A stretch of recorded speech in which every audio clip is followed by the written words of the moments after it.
Hi everyone, so this is part 2 of tabs, and we're going to create a tab-like menu, if you will, at the top of our page. You could do this in the middle of your page, you could do it in a section, but we're going to work on above here. So I'm going to go and put it right actually above my title name. So I'm thinking like in terms of like possibly a navigation bar in the future where this could be applied, but it's really up to you. I mean, I've seen tab sections of information in the center of a page, off to the right or left, depending on how you lay out your page. As far as giving additional information, maybe making it look a little bit special or separating it from the general content of your page so that people can see things and you can add more information. But what this is going to do, it's going to make us create some tabs that are very similar to the accordion, but it's going to be a little bit more concise, and you might find a different use for it than the way we did accordion from yesterday. So first thing is first, I am going to create 3 sections here. And I'm going to have a div ID, and I'm actually going to separate it. So give myself plenty of white space. So div ID, and I might call this home.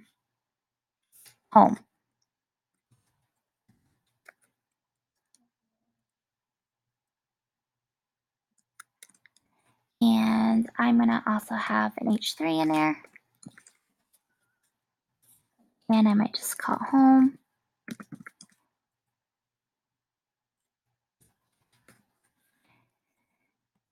And I might have a paragraph of some sort. This is the home page. And it doesn't actually have to be a tab for the home page, but that's just what I'm referencing today. I have home and a backslash div. I'm going to create 2 more. So I have a div ID, and I might say about. I'm going to have an H3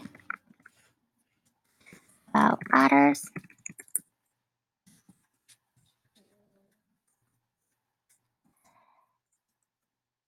This tab is about otters.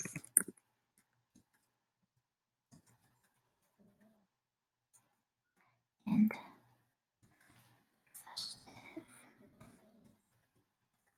one more. Maybe this one's about the sea.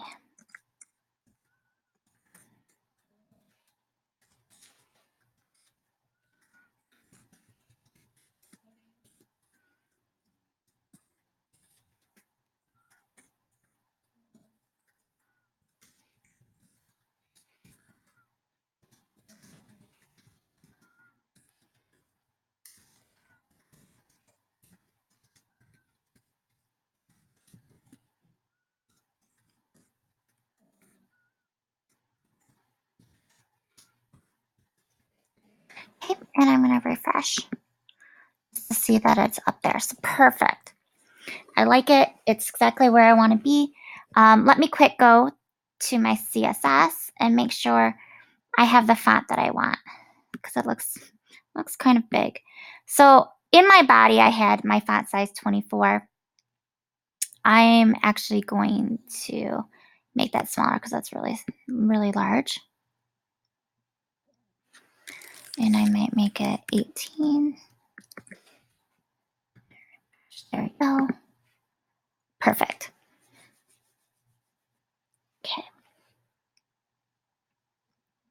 If I wanted to change it, I could go, I think I could do maybe H3s. I just do color.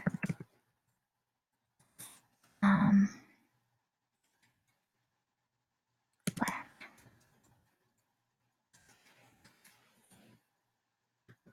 What is black? Let's see. Let's find a different color here.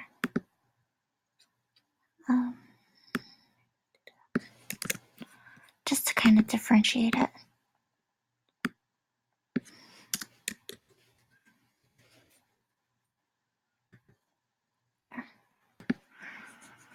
All right, so those are my 3 quote unquote sections, new sections that we're going to create tabs with. And we gave them a div ID, had some information in there. And now let's create our buttons. So my buttons,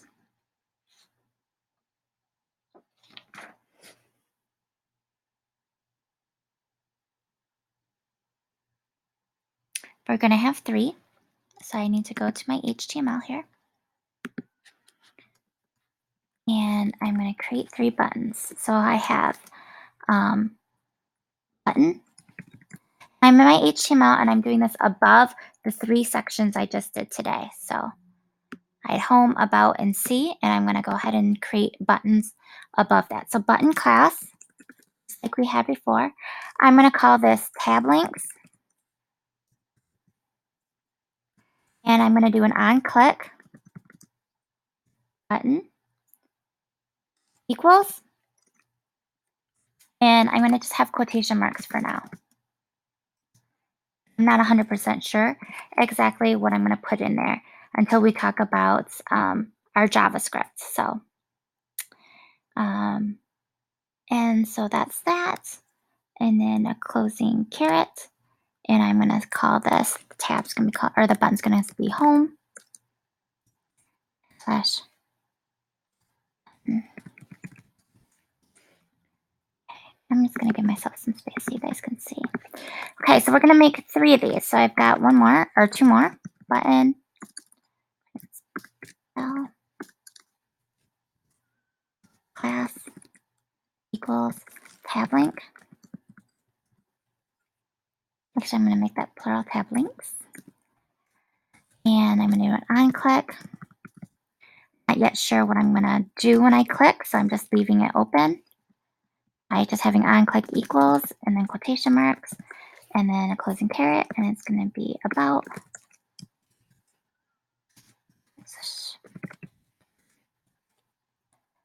And then 1 more. Class equals tab links.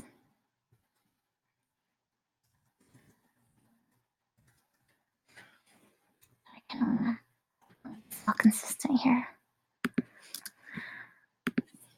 On click. Not sure yet what I'm going to do with my click, so I'm leaving it blank. And I call this C.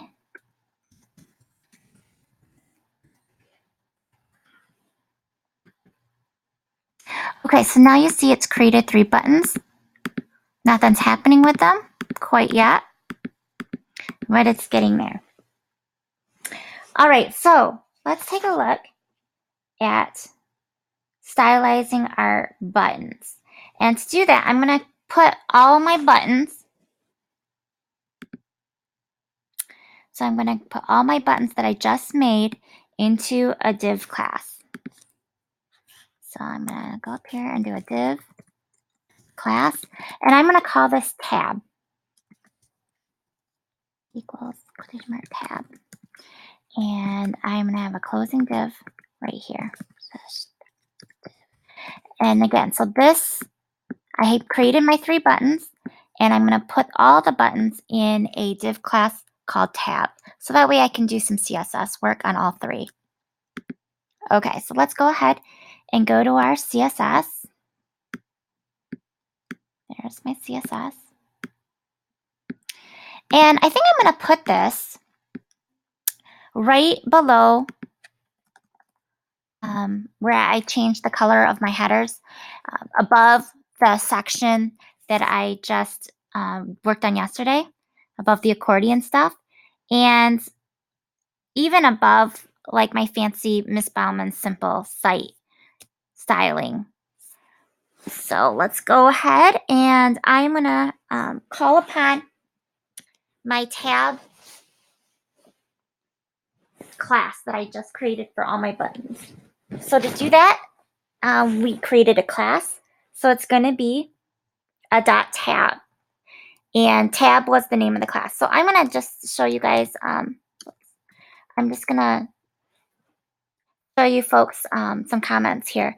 So I'm using this slash and then the asterisk, and I'm just going to put style the tab, just so you know that that's what this section is. And then I do a asterisk and a slash again, and this is just a comment. So it's not actually part of CSS. This is just a comment, not code. So this section this right here is just a comment, not code. This is just a comment. And then we're going to do some coding for our tab. Okay. This is just a comment. Below is CSS for the tab. Okay. So let's talk about our tabs and how we can make our buttons look better. So I have to use a dot or a period because it's a class tab.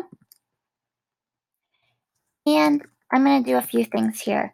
Yesterday we talked about overflow. Same thing here. We're going to do overflow just in case if information doesn't fit the parameters. It's just a good way to anticipate any errors. So overflow, it's going to be hidden so it doesn't affect our layout. We're going to make a border. Sure, we'll just try it for right now. It's going to be 1 pix solid. And see, that's going to be black. And then background. Oh, let's find a good background color here.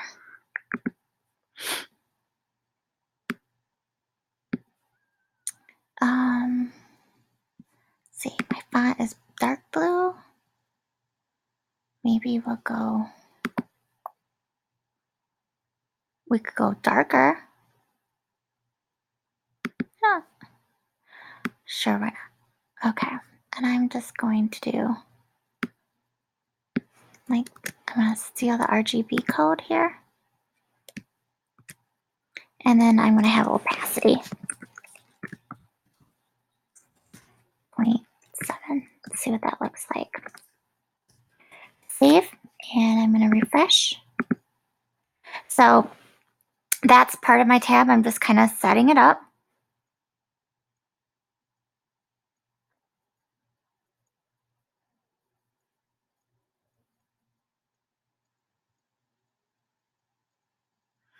And it's setting up the area. So let's go back to our CSS. And I'm going to do another comment. And this is going to style the inside the tab. So now we're actually going to style them up a little bit.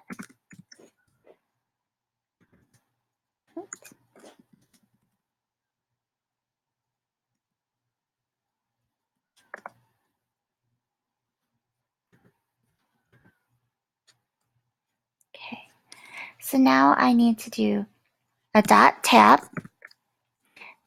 but then I'm going to talk about the button element that's in the tab class. So if you look at your HTML, again, remember we have a button element and it's in a giant div class called tab. So to call upon it or to reference it in our CSS, we have to do dot tab space button. So this is saying we are accessing or corresponding with the button element that's in the tab class.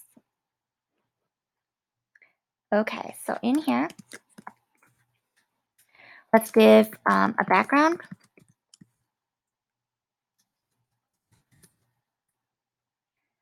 Color. And you can either inherit the same color or you can change it up. Let's try changing it up maybe. Or actually, I'm going to use the same thing. Yeah. So you can say inherit, which would inherit the color. Or I'm just going to copy and paste that in there. Oops. You can always go back and change it later. Okay. So we have our background color. We're going to float this left.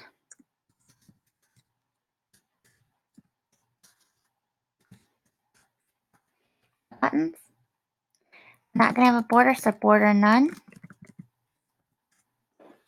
I'm going to move this so you guys can see this a little bit better.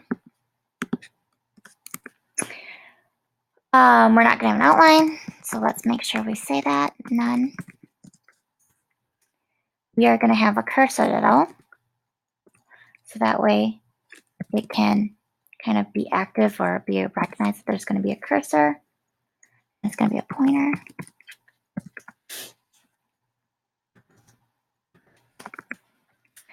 And we're going to have some padding. And make mine 14 pixels. And we can always change that later by 16 pixels. And we're going to have some kind of transition. So when we transition or click on it, there's some movement.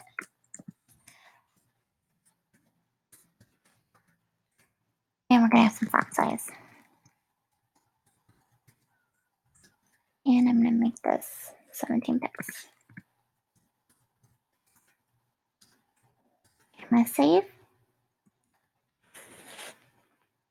And I'm going to refresh.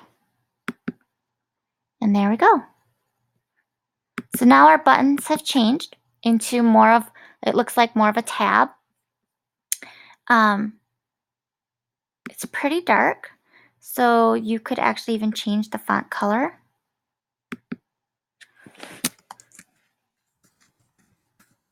Maybe white.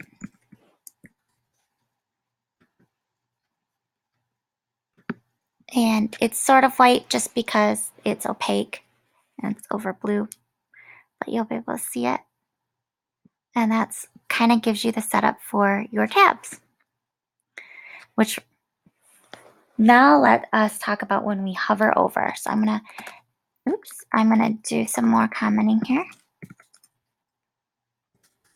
Change tab and I hover. Okay. So to do that, we again need to reference the buttons that are inside the tab class. So I'd use tab class, which is dot tab, and then I call upon the button element, curly bracket, button element. If I forget, we're looking for hover. So I have dot tab space button, so it's referencing the button within the tab class, colon, and then hover. So when I hover over the button, it's going to do something. And I actually am going to change the background color.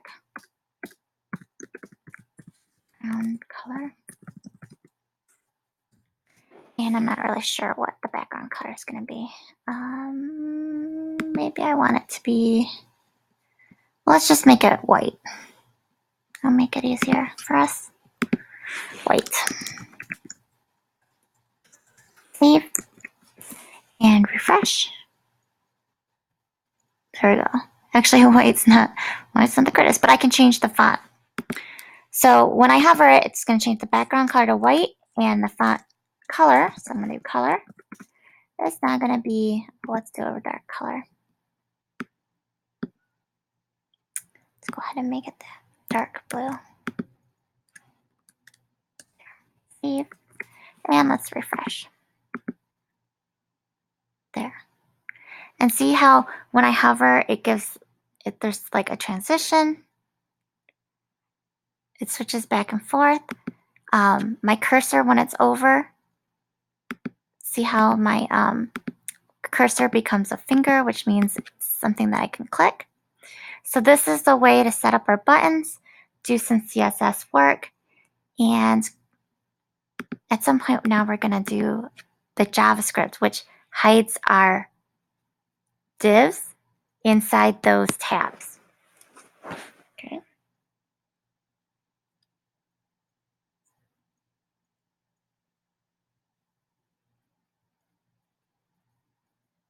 Okay, so we're gonna still go back to our CSS here. And after we do the hover, we actually want to make it active, or we want it to have some kind of active or current tab link. So remember, the tab link was part of our button as well. So I'm going to do a comment here, and this is going to be create an active or current tab link.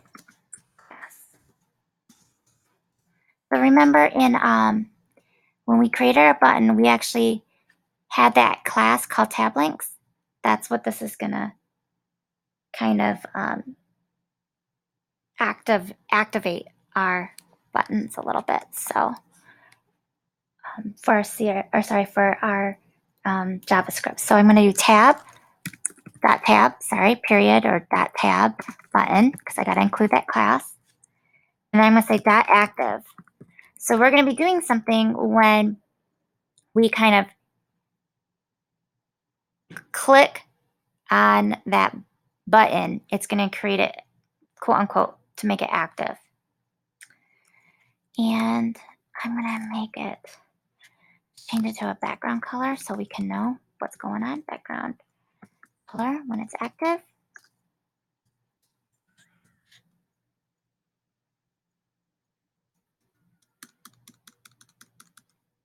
Maybe I'll just do,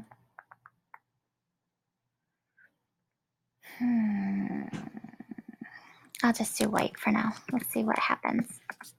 Let's go back and change it. Okay. So that's my active tab button. Now I need to go actually back to my HTML, and we can save this and refresh if you want. Nothing's changed because we haven't used it in our JS file. So I'm back in my HTML file before I do anything else. And I need to go back into my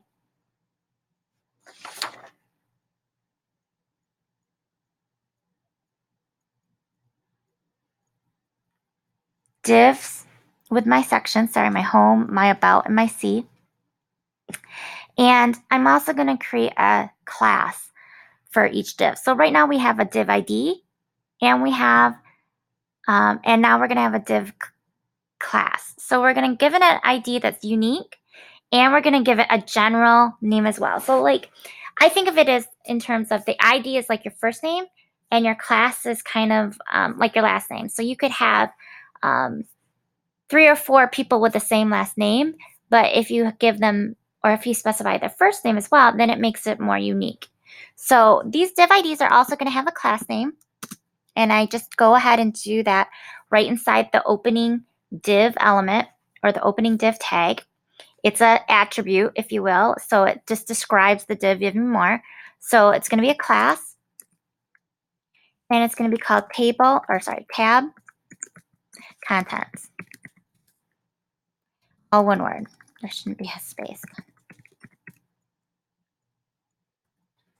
Okay.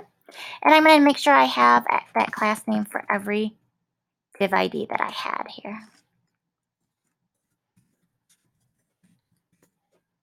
Opening, closing parentheses, or quotation marks, class, tab, contents. So again, a class is kind of a general name that that multiple divs might have, where an ID is more specific, where it really gives a set name that's unique to that div. So it's basically like saying, hey, see tab contents, and about tab contents, and home tab contents. You all belong to the same class, but then there's going to be specific sections that we may call upon later. Okay, so we created an ID for our div, and we created a class for our div. Now we can actually start looking at our JavaScript. And if I save this, it won't change what it looks like yet until we do some JavaScripting. So let's go ahead. And I think we can do this right in our same JavaScript here.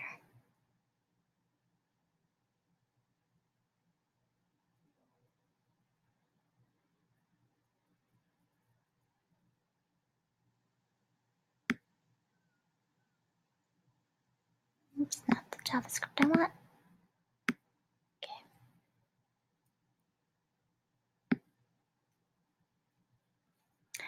So part 3 is going to be incorporating JavaScript into this.